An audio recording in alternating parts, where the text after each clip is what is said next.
తులారాశి వారికి శత్రువులు అధికంగా ఉంటారు. మనం మంచి చేసింది ఎవరికి నచ్చదు. ఎందుకంటే మనం చేసింది మంచి మనకు తెలుసు, పక్క వాళ్ళకి ఎవరు చేశారు, ఎందుకు చేశారు, మేము అడిగామా అన్న భావన కూడా ఉంటుంది. అవసరానికి మీరు ఆదుకుంటారు, కానీ మీకు అవసరానికి వచ్చినప్పుడు ఎవరు ఆదుకోరు. కాబట్టి ధన విషయంలో, వ్యయం విషయంలో ఆచితూచి వ్యవహరించాలి. ఉద్యోగరీత్యా పేరు ప్రఖ్యాతలు ఉంటాయి. వ్యాపార రీత్యా కూడా మంచి కలుసుబడితనంగా ఉంటుంది. రావాల్సిన బెనిఫిట్స్ ఏవైతే ఉన్నాయో అవి వస్తాయి. నూతన వ్యాపారం ప్రారంభించడానికి ఇది సరైన సమయం కాదు. భాగస్వామ్య వ్యాపారాల్లో చిన్నపాటి విభేదాలు వచ్చే అవకాశం కూడా లేకపోలేదు. వాటి విషయంలో జాగ్రత్త వహించాలి. పర్సనల్ లోన్స్కి, క్రెడిట్ కార్డ్స్కి దూరంగా ఉండడం చెప్పదగిన సూచన. సంతానం సంబంధించిన వ్యవహారాలు సానుకూలంగా ఉంది. భూ సంబంధించిన వ్యవహారాలు చాలా అనుకూలంగా ఉంది. స్థిరాస్తులు కలిసి వస్తాయి. ఎప్పుడో కొన్ని భూమి ఆ విలువ చాలా పెరగడం, దాన్ని అమ్మేసి కొన్ని అప్పులు తీర్చాలనే ఆలోచన ఎక్కువగా చేస్తారు. అయితే అవసరమైనదే తప్ప భూమిని అమ్మకుండా ఉండడం చెప్పదగిన సూచన. ఏదైనా సరే స్థిరాస్తిని కాపాడుకుని ఉన్న ధనంతో ముందుకు వెళ్ళిన ఆలోచన చేయండి, మంచి ఫలితాలు ఉంటాయి. వివాహాల శుభకార్యాల విషయంలో ఘనంగా నిర్వహించాలి. సంతానం సంబంధం కుదిరిన ఆలోచన చేస్తారు. డబ్బు ఎంత ఖర్చు అయినా పర్వాలేదు, ఆ విషయంలో ఎటువంటి లోటుపాట్లు లేకుండా ముందుకు వెళ్ళాలని ఆలోచన చేస్తారు. అదేవిధంగా లాభాధిపతి అయిన రవి సప్తమంలో ఉన్నారు. రాష్ట్రాధిపతి అష్టమాధిపతి అయిన శుక్రుడు సప్తమంలో ఉన్నారు. రవితో కలిసి ఉన్నారు. జీవిత భాగస్వామితో విభేదాలు లేకుండా చూసుకోవాలి.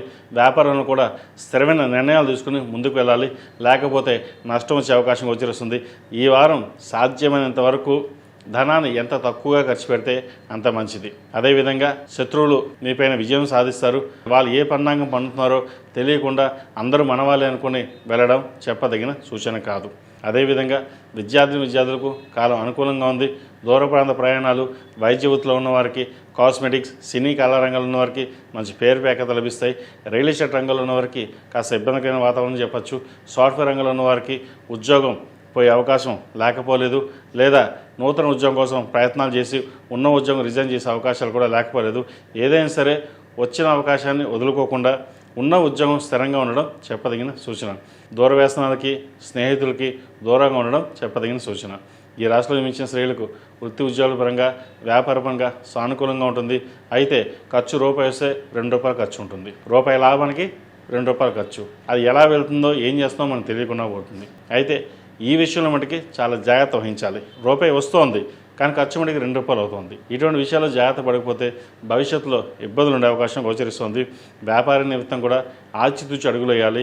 భాగస్వామి వ్యాపారాలు అంత కలిసి రావు. తృతీయ షష్టమాధిపతి అయిన గురువు భాగ్యంలో ఉన్నారు. రాశ్యాధిపతి అంత అనుకూలంగా లేదు. ఏదైనా ఒక నిర్ణయం తీసుకునేటప్పుడు 1కి 10 సార్లు ఆలోచించి నిర్ణయాలు తీసుకోవాలి. అన్నీ మనకే తెలుసు అని చెప్పేసి ఫ్రెండ్స్ మాటలు విని ఎక్కడ పడితే అక్కడ ఇన్వెస్ట్మెంట్ చేయడం చెప్పదగిన సూచన కాదు. అదేవిధంగా 6ంట శని అంత బలంగా లేరు. కుజుడు బుధుడితో కలుస్తున్నారు. ద్వితీయ సప్తమాధిపతి అయిన కుజుడు 6ంట ఉన్నారు. ఆరోగ్యరీత్యా కొన్ని జాగ్రత్తలు తీసుకోవాలి. సెల్ఫ్ డ్రైవింగ్ విషయంలో కొన్ని జాగ్రత్తలు తీసుకోవాలి. దూర ప్రాంత ప్రయాణాలు, పెద్దల యొక్క ఆరోగ్య విషయంలో కొన్ని జాగ్రత్తలు తీసుకోవడం చెప్పదగిన సూచన. ఈ రాశివారు ప్రతిరోజు ప్రతినిత్యం దక్షిణామూర్తి స్తోత్రాన్ని పఠించడం, కాలభైరవ రూపం మెడలో వేసుకోవడం చెప్పదగిన సూచన. అదేవిధంగా దుర్గా స్తోత్రాన్ని ప్రతినిత్యం పఠించండి. ఆఫీస్లో కానీ, ఇంట్లో కానీ ధూపం వేయండి. మంచి ఫలితాలు సంప్రాప్తిస్తాయి. ఈ రాశిలో జన్మించిన వారికి కలిసి వచ్చే సంఖ్య 4, కలిసి వచ్చే రంగు స్కై బ్లూ. ఏదైనా పని మీద బయటికి వెళ్ళేటప్పుడు శుక్రవారం కానీ, శనివారం కానీ వెళ్ళండి. మంచి ఫలితాలు సంప్రాప్తిస్తాయి. ఈ పూజస్టోర్.in పసుపు కుంకుమ నుంచి దేవతా విగ్రహాల దాకా అన్ని రకాల పూజలు, వ్రతాలు, గృహప్రవేశం, హోమాది శుభకార్యాలకు కావాల్సిన పూజా సామాగ్రి అంతా ఒక్కొక్క క్లిక్ తోనే మీ ఇంటి వద్దనే పొందండి. ఈ పూజస్టోర్.in